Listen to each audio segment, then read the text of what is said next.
Apa kabar pagi ini? Tuhan Yesus baik, amin. Jadi salam kiri kanan katakan Tuhan Yesus baik. Haleluya, puji Tuhan. Ya.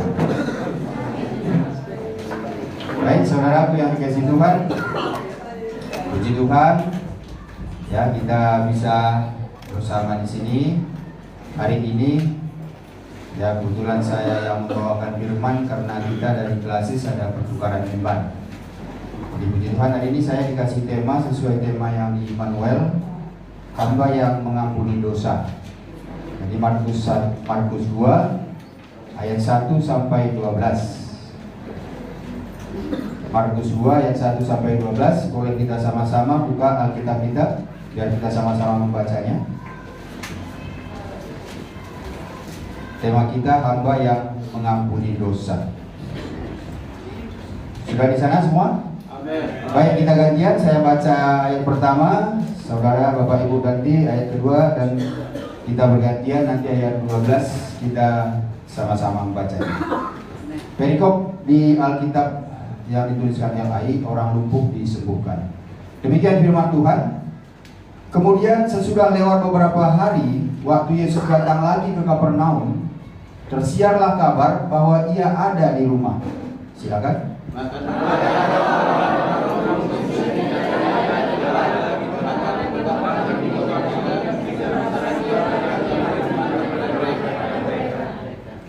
Boleh diulangi nggak? Saya ada berebut kayaknya bacanya. Coba diulangi 1, 2 untuk yang ayat 2, 1, 2, 3.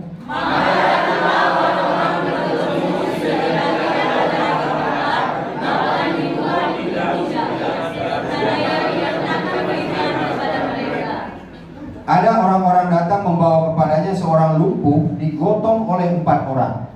Tetapi mereka tidak membawanya kepadanya. Karena orang itu lalu mereka membuka atap yang di atasnya. Sesudah terbuka mereka menurunkan dia tempat orang lumpuh itu terbaring.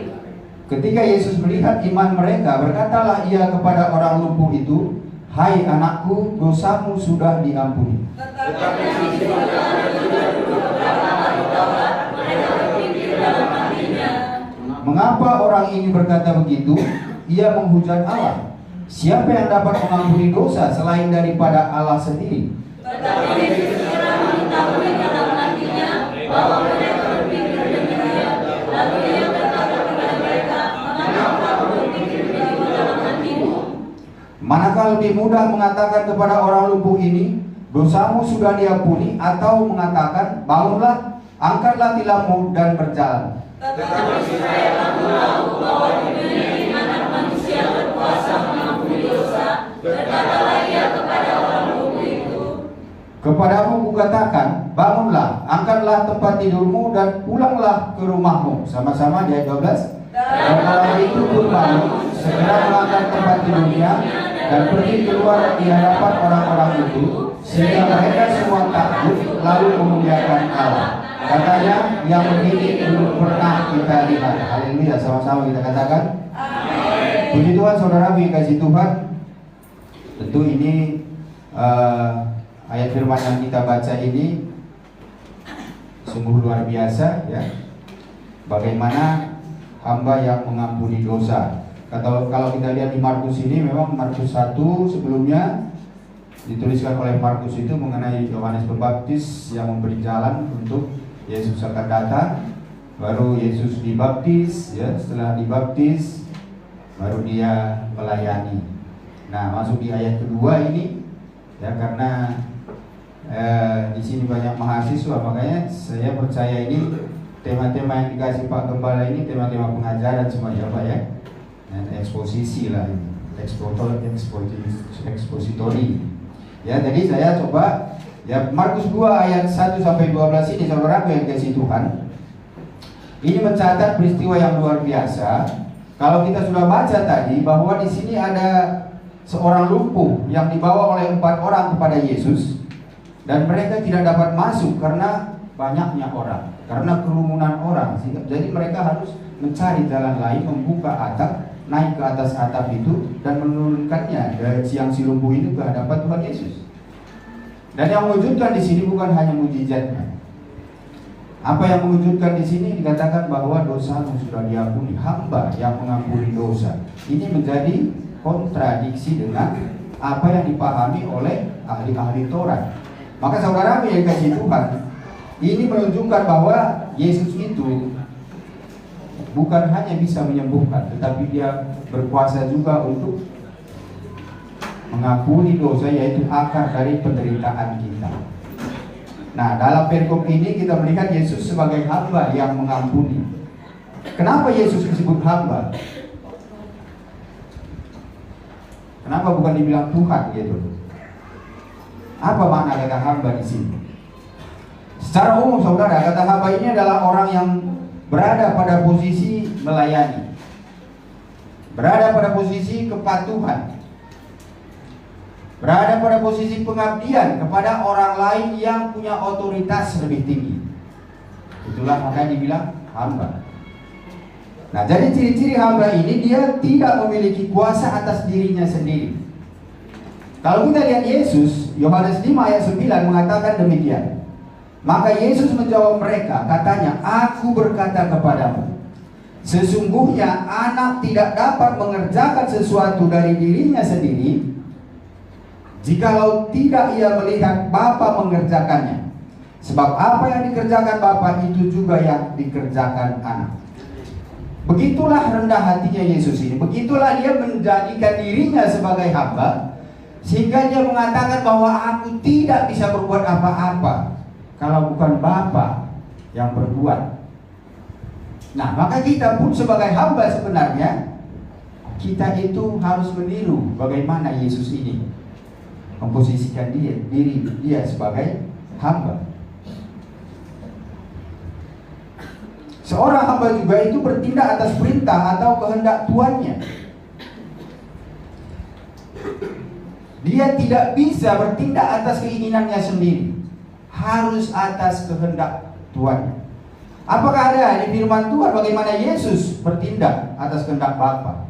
Kita lihat di Yohanes 6 ayat 38. Yesus mengatakan, firman mengatakan demikian, "Sebab aku telah turun dari sorga bukan untuk melakukan kehendakku." Ini perkataan Yesus.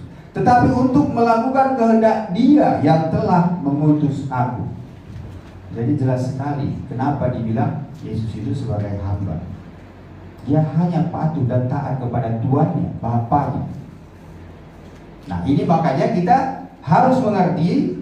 Jangan sampai nanti kalau saudara lihat sering di TikTok atau snap video, kalau ini tema ini dibawa ke orang sebelah, langsung dia bilang kamu sesat karena kamu menyembah manusia, karena kamu mau menuhankan seorang hamba lagi kita bilang tuh. Nah, ini makanya saudara harus pahami benar bagaimana donatur Yesus ini. Ya, dia adalah Allah, dia adalah manusia. Nah, ini harus saudara, apalagi orang-orang teologi.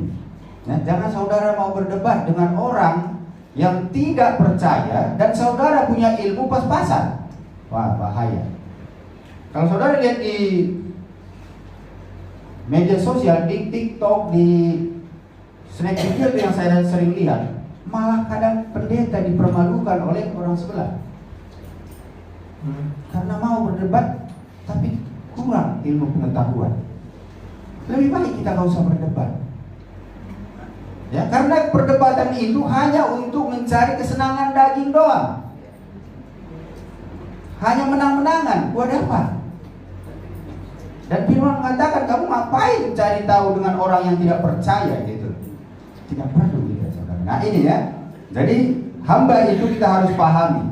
Salah satu lagi ciri-ciri hamba ini identik dengan kerendahan hati atau status sosial yang rendah.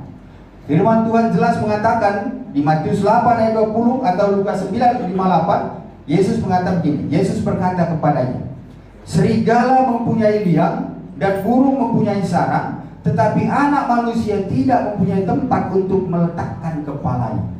Miris sekali kalau kita lihat di sini. Bagaimana seorang hamba itu, ya, serigala aja bisa ada tempat jelas tempatnya untuk berhenti atau tidur. Burung jelas, tapi Tapi anak manusia yang datang untuk menyelamatkan saudara dan saya, dia mengaku bahwa tempat meletakkan kepalaku pun aku tidak tahu nanti di mana. Ini luar biasa. Makanya saudaraku yang dikasihi Tuhan, kalau kita benar-benar mengenal Yesus dengan benar, maka kehidupan kita pun pasti kelihatan dari apa yang kita lakukan. Nah, maka saudaraku di sini, hamba di sini dikasih disebut Yesus ini bukan karena ia lebih rendah dalam hakikatnya sebagai Allah, bukan karena ia berdosa, melainkan karena ia merendahkan diri dan mengambil posisi sebagai pelayan demi keselamatan saudara dan saya. Jadi hamba di sini bukan karena dosa, tapi fungsi pelayanan itu serta kasih Allah, ya, yang Dia emban untuk kita semua sebagai ketaatannya kepada Bapa. Jadi walaupun hamba yang disebut di sini, Yesus tetap anak Allah, tetap dalam inkarnasi, Dia memilih jalan kehambaan itu sebagai perwujudan Dia, perwujudan kasih Allah di dalam diri Yesus, sehingga Ia mengambil posisi sebagai hamba, bukan menjadi raja dunia ini, supaya saudara dan saya bisa diselamatkan. Nah, jadi apa yang kita belajar dari Markus 2 ayat 1 sampai 12 ini? Dari firman ini pertama kita tahu bahwa Yesus melihat iman yang aktif dan kolektif. Kalau kita baca tadi ayat firman ini dari ayat 1 sampai ayat 5 itu, di ayat 5 Yesus mengatakan ketika Yesus melihat iman mereka. Iman siapa yang di sini dilihat? Iman 4 orang tadi yang membawa yang lumpuh ini. Jadi dia melihat iman ini. Iman ini bukan hanya perasaan yang ada di dalam hati kita, tapi ini adalah tindakan nyata. Ada di situ perbuatan, ada di situ usaha untuk bisa bertemu dengan Yesus. Itulah iman yang sejati. Kita lihat bagaimana mereka 4 orang ini tadi mengangkat orang lumpuh. Harus 4 orang, karena dia tidak bisa lagi jalan, harus di atas tilam. Tilam itu kan sudutnya 4 gitu ya, kiri kanan. Mereka mau membawa itu kepada Yesus, tapi karena kerumunan dia tidak bisa ketemu. Apakah saudara sebagai orang yang percaya, punya tetangga, punya orang-orang yang sekeliling saudara mungkin dalam keadaan yang sama seperti di ayat firman ini, apakah saudara mau seperti itu? Mau membawa kepada Yesus dengan halangan banyak orang yang tidak mungkin bisa ketemu, tapi mereka tidak menyerah. Dia tidak menyerah sampai di situ. Bisa saja kalau dia udah lihat, wah nggak bisa masuk ini, udah penuh orang kiri kanan, nggak bisa lagi. Udahlah nanti lain kali aja bisa. Tapi mereka tidak. Mereka cari jalan lain. Karena memang kondisi pada zaman itu, rumah di Israel sana itu atapnya itu dari jerami sama kayak lumpur-lumpur itu yang dikeraskan itu. Dan itu bisa dibuka. Dan ke atap itu memang ada jalan sebelah di samping rumah itu biasa. Biasa atap itu dipakai untuk jemur, untuk hal-hal yang ini gitu. Di atas atap itu agak datar atapnya, bukan kayak atap kita yang sekarang ini. Jadi mereka naik ke atas, mereka buka itu. Itulah usaha mereka. Mereka tidak menyerah. Nah, ini yang dilihat oleh Yesus. Makanya dia bilang ketika Yesus melihat iman mereka. Saudara, banyak sekali contoh-contoh di Alkitab ini sebagaimana iman sejati seperti 4 orang ini. Kalau saudara ingat bagaimana wanita pendarahan sembuh hanya gara-gara menjamah jubah Tuhan. Wanita pendarahan, kalau budaya adat istiadat Yahudi itu dikucilkan. Dan kalau dia keluar orang menyingkir, dianggapnya najis. Orang menyingkir, malu. Tapi begitu dia dengar Yesus, rasa malunya dia tidak lagi pedulikan rasa malu. Dia dikucilkan, dia tidak peduli itu. Tapi sudah ada imannya, ada perbuatannya, ada tindakannya. Dia terus datang ke kerumunan yang mengelilingi Yesus. Sehingga Yesus pun tidak tahu siapa yang menjamah, karena begitu banyaknya orang. Ini salah satu contoh. Maka saudara, kita kalau punya iman, kita bilang harus iman yang benar, iman yang sejati. Contoh seperti 4 orang ini, contoh seperti wanita pendarahan itu. Mungkin saudara sekarang ini dalam masalah, saudara mau datang kepada Yesus, saudara terpengaruh oleh lingkungan, saudara terpengaruh dengan omongan orang, sehingga saudara setengah hati datang ke Tuhan. Nah, itu yang tidak akan bisa iman itu bekerja dengan baik. Contoh lain, Zakheus. Ya, ada ini mahasiswa tahu ya Zakheus? Zakheus orangnya pendek, tapi lehernya panjang gitu, bukan ya? Jadi Zakheus ini dia mau ketemu Yesus, tapi karena pendeknya dan banyak orang yang mengikuti Yesus, dia tidak bisa ketemu, saudara. Apa dia menyerah? Apa dia pulang ke rumah? Jadi kemana dia? Naik pohon belimbing, benar? Atau pohon rambutan? Ya, dia naik ke atas pohon supaya bisa dia melihat Yesus. Tapi apakah usahanya sia-sia? Tidak. Jadi saudara dikasih Tuhan, mengikut Tuhan Yesus itu sebenarnya kerinduan kita saja. Kalau ada iman kita tapi tidak ada kerinduan, omong kosong. Ada iman kita tidak ada usaha, nol besar. Jadi saudara yang dikasih Tuhan, ini adalah contoh-contoh yang banyak sekali kita bisa belajar dari situ. Alkitab kita ini sudah lengkap. Mulai saudara lahir sampai mati, Alkitab saja pegang. Sudah cukup untuk menuntun hidup kita. Jadi saudara yang dikasih Tuhan, ini hal yang pertama yang dilihat oleh Yesus. Iman mereka. Iman keempat orang ini mencerminkan adanya kasih di situ. Tuhan melihat itu. Saudara punya kasih atau tidak? Ada pengorbanan di situ. Bagaimana 4 orang ini berkorban demi temannya ini, demi orang yang lumpuh ini. Dan hal yang utama, ada kepercayaan yang luar biasa di situ. Dia percaya begitu dia angkat dan taruh itu yang lumpuh di depan Tuhan, dia percaya pasti sembuh. Itu luar biasa, saudara. Nah, ini yang kita harus tumbuhkan di dalam diri kita. Iman dan kepercayaan yang sungguh-sungguh. Amin. Jangan setengah-setengah. Ini hal yang pertama. Hal yang kedua, Yesus mengatasi akar penderitaan terlebih dahulu. Dia bilang di ayat 5 tadi, hai anakku, dosamu sudah diampuni. Saudara, kadang di dunia ini utama kita, fokus kita itu bukan pada akar permasalahan atau akar penderitaan, tetapi fokus kita hanya kepada fisik yang kelihatan saja. Tapi Yesus di sini menyentuh kebutuhan terbesar manusia. Apa kebutuhan kita terbesar? Pengampunan dosa. Nah, ini yang diutamakan oleh Tuhan Yesus. Maka saudaraku, ia tidak mengabaikan penderitaan. Bukan berarti dia tidak melihat penderitaan orang ini. Dia tetap melihat penderitaan itu. Dan dia di sini dilihat bahwa setelah dia mengatasi akar permasalahan itu, dia menyembuhkan orang yang sakit ini, orang yang lumpuh ini. Nah, ini saudara, maka di sana waktu itu kalau kita baca tadi, di situ jadi masalah bagi ahli Taurat ini karena dia bilang dosamu sudah diampuni. Sementara ahli Taurat mengerti menurut kitab-kitab mereka, pengetahuan mereka, hanya Allah yang bisa mengampuni dosa. Nah, ini yang berbahaya. Dia ahli loh, bukan biasa-biasa, ahli Taurat. Taurat itu yang diberi Musa, apa yang harus dilakukan oleh orang Israel. Mereka ini ahli, mereka menyelidiki semua tuh, tapi tidak mengenal Tuhan. Ini kan miris. Jangan sampai kita seperti itu.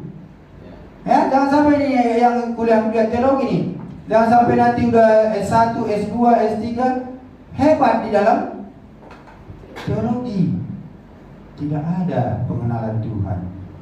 Saudara, kasihan, capek-capek saja. Nah, ini makanya kita bersekolah pun harus punya tujuan yang benar. Ya, saudara tuh yang kejutan. Jadi di sini kita lihat bahwa kenapa menjadi masalah, karena memang di situ orang ahli Taurat ini mengatakan bahwa yang bisa mengampuni dosa itu hanya Allah saja.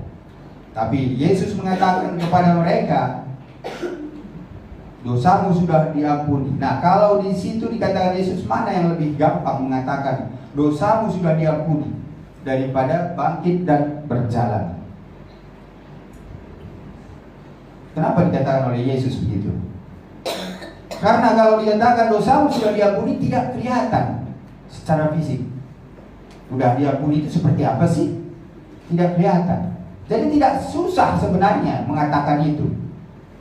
Tapi kalau Yesus bilang, angkat tilammu dan berjalanlah, kalau tidak terjadi itu, apa saudara? Itu berarti jelas bohong, memalukan dia. Tapi sini Tuhan Yesus menunjukkan bagaimana dia sebagai anak manusia berkuasa mengampuni dosa, berkuasa menyembuhkan sakit penyakit. Amin. Nah, jadi tujuan pernyataan Yesus ini supaya apa? Supaya membongkar hati para ahli Taurat ini, menunjukkan bahwa mereka tidak mengerti sebenarnya siapa Yesus ini. Jadi dia menunjukkan di situ, ini aku loh, anak Allah, dengan bukti-bukti yang ada. Menyatakan kuasa menyembuhkan dan kuasa mengampuni. Itu menyatakan bahwa dia punya otoritas. Tidak ada yang bisa seperti itu kalau bukan Allah sendiri. Membuktikan bahwa dia adalah Mesias yang akan datang, bukan hanya menyembuhkan tubuh, tetapi juga dia bisa menyelamatkan jiwa. Perkataannya penuh dengan kuasa. Nah, ini yang dilihat di sini. Yang kedua, mengatasi akar penderitaan ini. Nah, hal yang ketiga dalam bacaan kita ini apa yang dilihat Tuhan? Di ayat 8 sampai 12, Yesus membuktikan otoritasnya sebagai anak manusia. Ayat 10 dikatakan tadi, anak manusia berkuasa mengampuni dosa di bumi. Di sini Yesus membuktikan keilahiannya bukan dengan pengetahuan-pengetahuan seperti ahli Taurat, tapi dengan tindakan yang nyata. Jadi gelar anak manusia, kenapa dibilang dia anak manusia? Ini sebenarnya sudah dibuatkan di Daniel. Kalau kita baca Daniel 7 ayat 13 sampai 14, saya baca buat saudara. Daniel 7 ayat 13 sampai 14. Firman Tuhan mengatakan, aku terus melihat dalam penglihatan malam itu, tampak datang dengan awan-awan dari langit seorang seperti anak manusia. Datanglah ia kepada yang lanjut usianya itu, dan ia dibawa ke hadapannya. Ayat 14 dikatakan, lalu diberikan kepadanya kekuasaan dan kemuliaan dan kekuasaan sebagai raja. Maka orang-orang dari segala bangsa, suku bangsa, dan bahasa mengabdi kepadanya. Kekuasaannya ialah kekuasaan yang kekal, yang tidak akan lenyap, dan kerajaannya ialah kerajaan yang tidak akan musnah. Jadi Daniel 7 ayat 13 sampai 14 ini, istilah anak manusia ini bukan manusia biasa seperti kita ini. Karena di situ dikatakan ia datang di atas awan-awan. Awan-awan itu, langit itu simbol keilahian, simbol tahta Allah. Nah, jadi di sini ia menerima kuasa kekal atas semua bangsa, katanya. Siapa yang bisa menerima kuasa atas semua bangsa dan kekal adanya kuasa itu? Hanya Allah yang memiliki otoritas seperti itu, saudara. Daniel mengatakan juga ia didekati oleh yang lanjut usia. Ini bukan manusia yang sudah tua renta, bukan. Tapi lanjut usia ini adalah Allah Bapa. Dan menerima penyembahan ini sesuatu yang tidak mungkin diberikan kepada manusia biasa. Jadi saudaraku, di dalam Daniel 7 ini, anak manusia adalah sosok ilahi dan mesianik, yaitu Yesus Kristus. Dan kita bisa lihat bagaimana Daniel menyebut anak manusia datang dan menerima kuasa. Anak manusia menerima otoritas ilahi atas semua manusia. Dan Markus menuliskan, menunjukkan bahwa Yesus itu sudah datang. Apa yang dikatakan Daniel itu sudah datang Itu yang dituliskan oleh Markus. Dia sudah datang dan sedang menggunakan kuasanya. Dia menggunakan kuasanya untuk mengampuni dosa. Dia menggunakan kuasanya untuk menyembuhkan yang lumpuh. Nyata. Jadi perjanjian lama beberapa ratus tahun yang lalu itu tergenapi di perjanjian baru. Nah, jadi makanya saudaraku, Yesus ini menunjukkan otoritasnya ini bukan hanya nanti, tetapi pada saat itu dia nyatakan, inilah aku, anak Allah, yang satu-satunya bisa mengampuni dosa.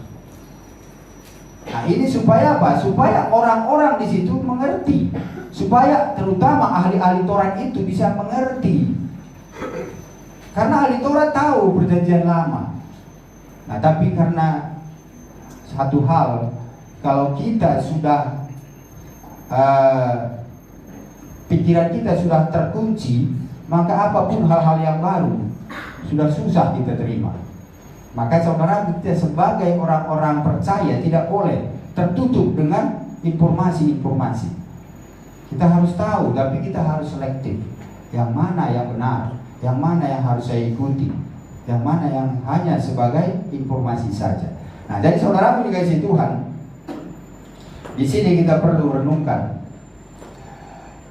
Pernyataan Yesus itu mengajak kita untuk semua kita merenungkan, apakah kita datang kepada Tuhan hanya mencari mukjizat secara lahiriah saja, atau kita memang benar-benar sungguh-sungguh percaya bahwa Yesus itu berkuasa atas segala sesuatu dalam hidup kita. Apakah kita datang kepada Yesus itu pada saat kita butuh saja? Apakah kita menyadari bahwa sebenarnya mukjizat terbesar dalam hidup kita adalah ketika Yesus sudah menebus dosa-dosa kita? Maka setiap saat, setiap waktu seharusnya kita mengucap syukur untuk hal itu. Jadi saya simpulkan di sini untuk Markus 2 ayat 1 sampai 12 ini, bukan hanya kisah mukjizat, tetapi juga mengandung pesan rohani dan teladan yang sangat relevan bagi orang Kristen saat ini. Ada pesan rohaninya di sini. Ada teladan yang harus kita ikuti. Hal yang pertama tadi, Yesus lebih mementingkan keselamatan jiwa daripada keadaan lahiriah. Tapi kita lihat orang Kristen zaman sekarang sering lebih sibuk mengejar berkat jasmani, mengejar kesembuhan saja, mengejar keuangan, mengejar pekerjaan, mengejar berkat-berkat saja. Padahal yang paling penting adalah kita harus rekonsiliasi dengan Allah, memberi diri kita kepada Allah. Itu yang terpenting. Jadi kita harus punya standar berbeda saudara dengan orang-orang dunia ini. Standar kita itu adalah prioritas kita bukan hal dunia. Prioritas kita adalah kekekalan. Maka standar kita bukan standar dunia, tapi standar kita standar kerajaan Allah. Maka jadi orang pengikut Kristus itu tidak gampang-gampang saja, ya, tidak santai-santai saja. Nah, ini hal yang pertama. Hal yang kedua, Yesus menanggapi iman yang nyata, bukan iman formalitas. Ingat itu. Yesus mau menanggapi saudara kalau iman saudara iman sejati, bukan hanya iman yang formalitas saja. Sebagai orang percaya, saya punya iman. Oh, bukan seperti itu. Yesus itu merespon iman yang aktif dan kreatif. Iman kita tidak bisa mati. Makanya dibilang iman tanpa perbuatan adalah mati. Maka harus ada perbuatan yang aktif dan kreatif. Seperti yang kita lihat contoh-contoh yang di Alkitab yang kita baca tadi. Mereka itu ada kreatifnya. Kalau dia tidak bisa lewat sini, dia lewat sana. Kalau di sini tertutup, dia mengitari, dia jalan yang bisa. Itu kreatif namanya. Nah, kita pun seperti itu. Apa masalah saudara sekarang? Kalau saudara sudah di dalam Kristus, sudah punya iman, aktifkan imanmu itu. Kreatiflah, carilah. Jangan hanya dengar-dengar doang. Ya, jangan hanya iman orang itu yang kita pakai. Nah, kita banyak loh orang Kristen begitu. Makanya kalau di gereja ada karunia kesembuhan, gereja pasti penuh. Karena kita melihat hal-hal yang lahiriah yang utama. Kalau saudara sembuh pun dari sakit penyakit, kalau tidak ada hubungan dengan Tuhan, buat apa? Kalau saudara ada masalah ekonomi diberkati, tapi saudara tidak ada hubungan dengan Tuhan, buat apa? Itu ada berakhir semua nanti itu. Berakhir nanti semua. Saudara seperti apa pun sekarang ini nanti berakhir semua. Saudara punya relasi hebat pun berakhir. Saudara pun sehat-sehat dan sakit-sakit berakhir juga. Maka yang terpentinglah yang dicari iman, yang mana iman kita itu iman yang sejati, iman dengan perbuatan dan mencari Tuhan, mengutamakan Tuhan. Iman kita jangan bertumpuk pada iman orang lain. Saya kalau didoain pendeta itu pasti sembuh. Nah, ini yang berbahaya. Saudara, kita udah lihat contoh iman wanita pendarahan tadi. Apakah ada yang mendoakan dia? Apakah Yesus bilang, siapa sini anakku, saya doakan dulu kamu? Enggak, Yesus belum ngomong apa-apa. Dia cuma bilang, siapa yang jamah jubah saya? Karena ada tenaga yang keluar, kata Tuhan. Ada kuasa yang keluar. Begitulah otomatisnya kuasa Tuhan bekerja bagi kita semua. Kalau kita benar-benar punya iman yang hidup. Enggak usah teriak-teriak, Tuhan tolong saya, tolong. Tidak usah begitu. Berikan dirimu, hidup di dalam Tuhan, imanmu aktifkan, otomatis kuasa itu mengalir. Amin. Karena kita bilang kita anak-anak Allah. Kalau kita anak-anak Allah, firman mengatakan kita juga mewarisi kerajaan Allah. Yesus mengatakan segala kuasa yang di bumi dan di surga ada padaku. Kalau saudara bilang saudara anak Yesus Tuhan, saudara pasti punya kuasa itu. Maka kadang saya merasa kita sudah terpengaruh ya dengan berbagai situasi dan aturan-aturan. Kita terpengaruh dengan informasi-informasi yang membuat iman kita kadang lemah. Maka saudara dikasih Tuhan, kita harus kembali kepada firman Tuhan. Kita harus tahu bahwa kalau kita bilang firman-Mu adalah pelita bagi kakiku, terang bagi jalanku, lakukan itu, imani. Kan Tuhan bilang, uji aku. Pernahkah saudara menguji Tuhan? Menguji Tuhan itu bukan berarti Tuhan saya sakit, kalau sembuh berarti Tuhan benar. Oh, bukan seperti itu. Menguji Tuhan itu benar dirimu di dalam Tuhan dulu. Makanya firman mengatakan apapun yang kau minta dan doakan, kamu akan diberikan kepadamu, dan hal itu akan kamu terima. Itu suatu yang harus kita renungkan. Coba baca Markus 11 ayat 23. Coba salah satu Markus 11 ayat 23. Mahasiswa.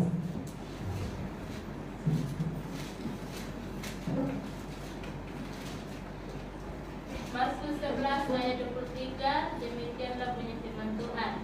Aku berkata kepadamu, sesungguhnya barang siapa berkata kepada gunung ini, beranjaklah dan tercampaklah ke dalam laut, asal tidak bimbang hatinya, tetapi percaya bahwa apa yang dikatakannya itu akan terjadi, maka hal itu akan terjadi baginya. Saudara percaya itu? Amin. Sudah pernah uji?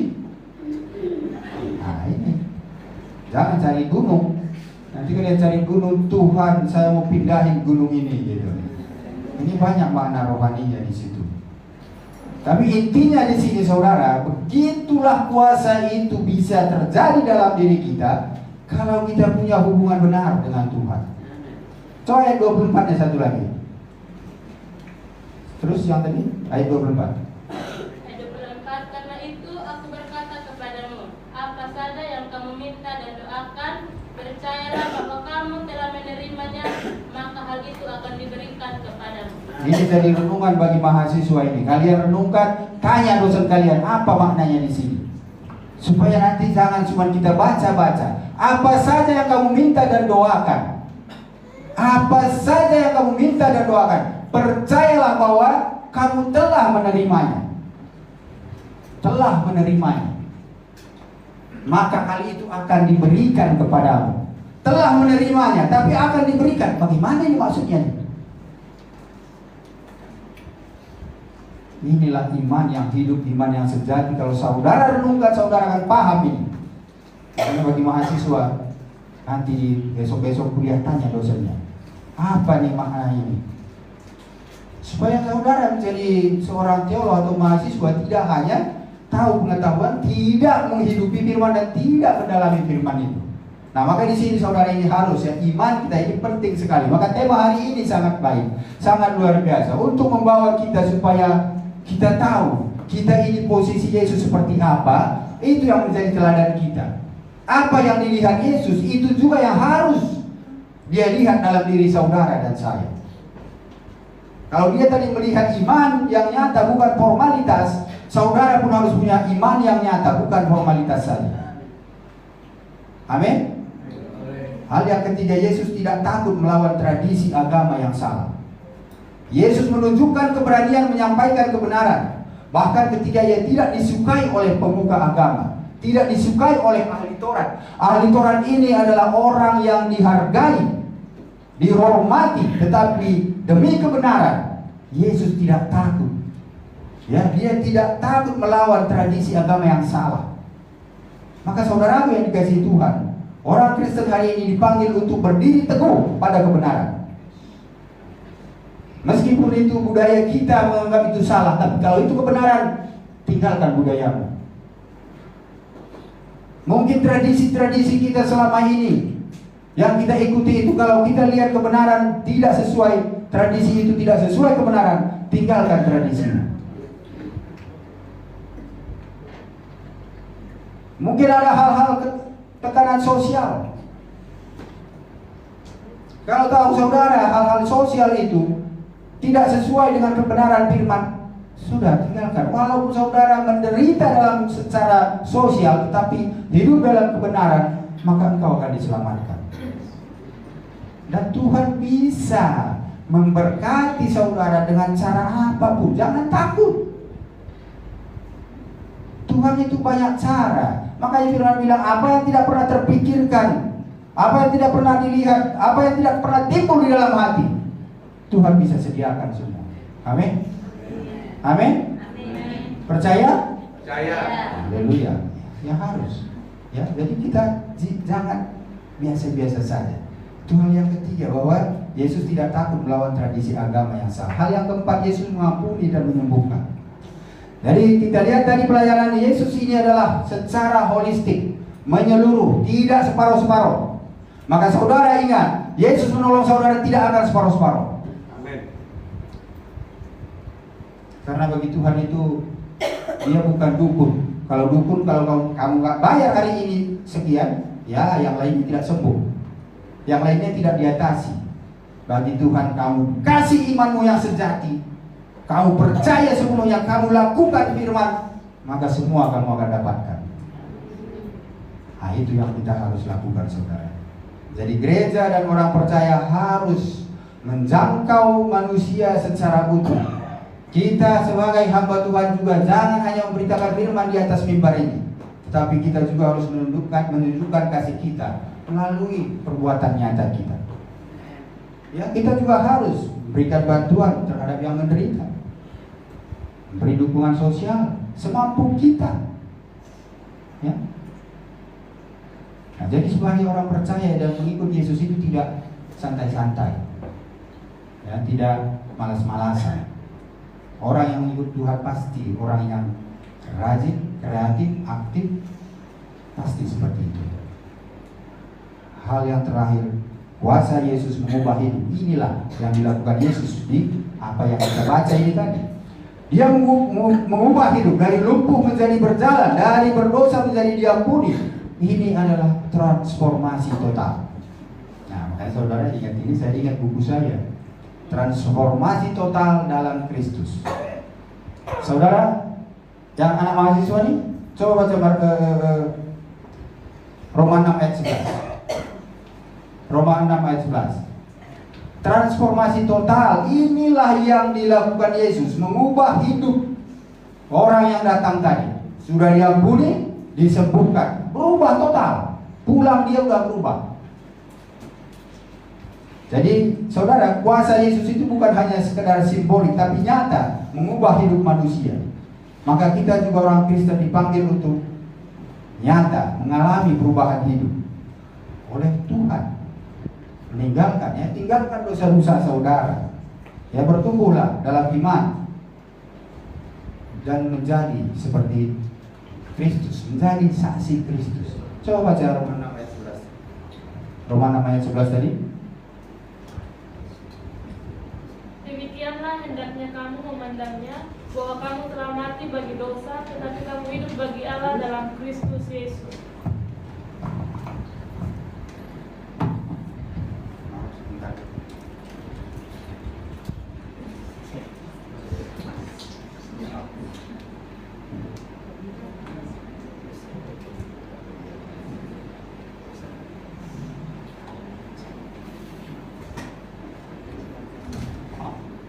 Boleh tolong sekali lagi, ya?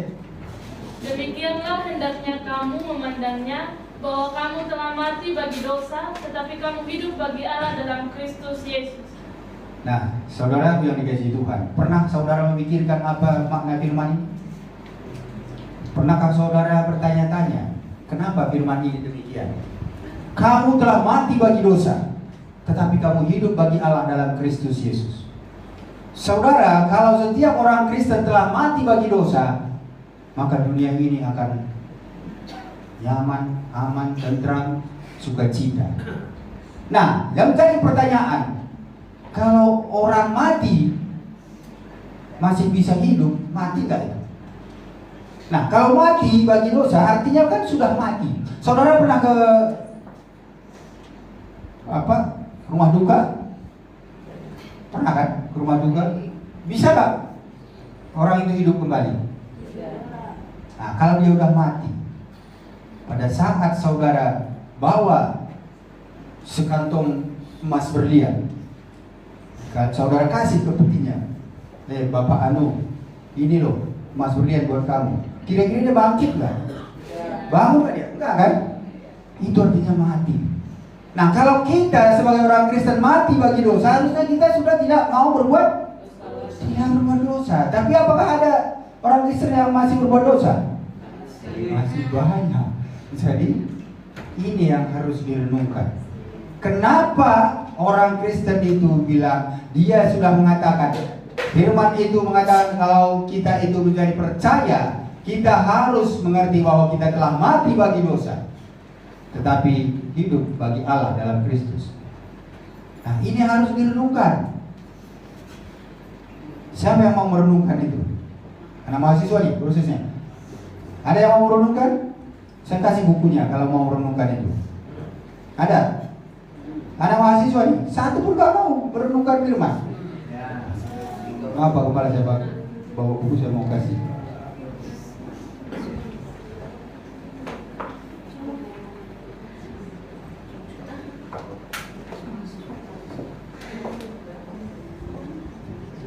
Siapa tadi yang anak mahasiswa? Sini.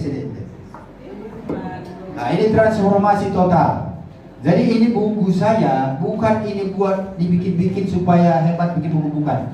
Ini semua perenungan saya. Seperti ayat ini. Ini yang saya renungkan ini. Kenapa kok manusia itu kalau sudah mati bagi dosa, kenapa kami ini sering masih berbuat dosa? Nah, disinilah makanya nanti kalau siapa namanya? Manus. Ya, Manus baca ya. Renungkan. Nah, di situ nanti baru tahu. Oh, rupanya begini keadaan kami ini manusia. Ya. Oke, Tuhan berkati ya. Nah, dari saudara yang dikasih Tuhan, ini semua firman itu harus kita renungkan. Ya. Siapa yang udah semester 3 di sini? 4. Siapa yang mau referensi untuk berkhotbah supaya kalian ini? Sini deh. Nah, ini bukunya karena saya khotbah dari dulu, saya pikir supaya orang juga bisa terberkati, maka saya jadikanlah buku itu jadi khotbah itu jadi buku. Jadi ini nanti Bukan fotonya dilihatin ya, isinya. Isinya dia. Kasih Tuhan berkati. Nah, saudaraku dikasih Tuhan, ada satu lagi buku saya. Ini semua perenungan ya. Jangan saudara lihat ini bikin buku biar apa, tidak. Ini semua perenungan. Saya merenungkan masalah perjanjian lama dan perjanjian baru mengenai persepuluhan. Sebagaimana sih sebenarnya? Nah, jadi saudara yang dikasih Tuhan, atas perenungan itu ada kerinduan supaya kita mengerti. Jadi kita tidak menghakimi yang masih mengadakan persepuluhan, kita juga tidak membenarkan yang tidak mengadakan persepuluhan, tapi kita tahu posisi kita. Dari apa?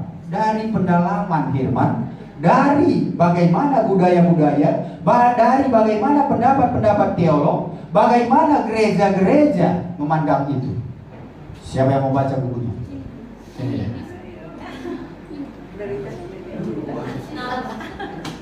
Nanti jangan itu ibunya kayaknya mau belajar lagi.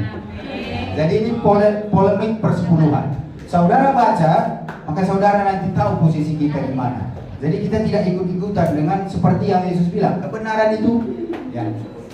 Tuhan berkati. Jadi saudara yang kasih Tuhan, kita semua. Ini saya kenapa ke anak-anak mahasiswa, karena kalianlah nanti jadi pemberita-pemberita firman yang efektif. Makanya sejadi mahasiswa itu jangan hanya mengejar untuk bisa lulus saja, tapi maknai semua firman itu, renungkan. Kalau tidak mengerti, itulah yang bahan diskusi saudara di kelas, supaya pertumbuhan itu nyata kelihatan. Kita mungkin kadang tidak menyadari bagaimana sih caranya berubah. Gak usah saudara pikirkan bagaimana caranya berubah. Saudara ikuti saja, renungkan saja firman itu. Ada kerinduan untuk mengerti apa makna firman ini, saudara pasti berubah. Amin. Begitulah nanti cara Roh Kudus itu bekerja. Nah, jadi saudara yang dikasih Tuhan, dari firman ini tadi, apa yang kita sudah baca ini, saya berharap hari ini kita terberkati oleh firman ini. Ya, dia mengampuni, Yesus mengampuni, dia memulihkan, dia mengutus kita sebagai hamba-hamba yang juga mengampuni dan memulihkan sesama. Jadi mari, jangan hanya datang kepada yang untuk berkat jasmani, ya, jangan hanya untuk berkat jasmani saudara datang. Saya undang, boleh singer WL naik ke atas. Jadi hari ini kita harus datang kepada Tuhan untuk kita menerima pengampunan sejati, dan kita juga bersiap untuk menjadi saluran pengampunan. Kita pun harus mengampuni. Kalau ada hal-hal yang mungkin saudara dengan orang lain, saudara pun harus tiru. Tuhan dia mengampuni, maka kita pun harus mengampuni. Amin. Nah, karena setiap hari Minggu, saudara sebelum doa berkat, saudara berdoa apa tuh di sini? Doa Bapa kami kan? Bapa kami yang di surga, dikuduskanlah namamu. Datanglah kerajaanmu, jadilah kehendakmu di bumi seperti di surga. Berilah kepada kami hari ini makanan kami sebelumnya, dan ampunilah kami akan kesalahan kami seperti kami. Nah, itu. Jadi makanya semua apa yang kita ucapkan, baik nyanyian, baik juga firman, harus saudara renungkan dan lakukanlah semaksimalnya. Tidak ada orang sempurna yang bisa melakukan sekaligus semua, tetapi Tuhan mengatakan dia mengutus Roh Kudusnya untuk saudara dan saya, supaya kita bisa dimampukan, dikuatkan, mengerti apa yang menjadi kehendak Tuhan. Amin. Amin. Puji Tuhan, ini kita firman hari ini. Biarlah Tuhan memberkati. Mari kita berdiri. Saya mengundang kita bernyanyi satu lagu.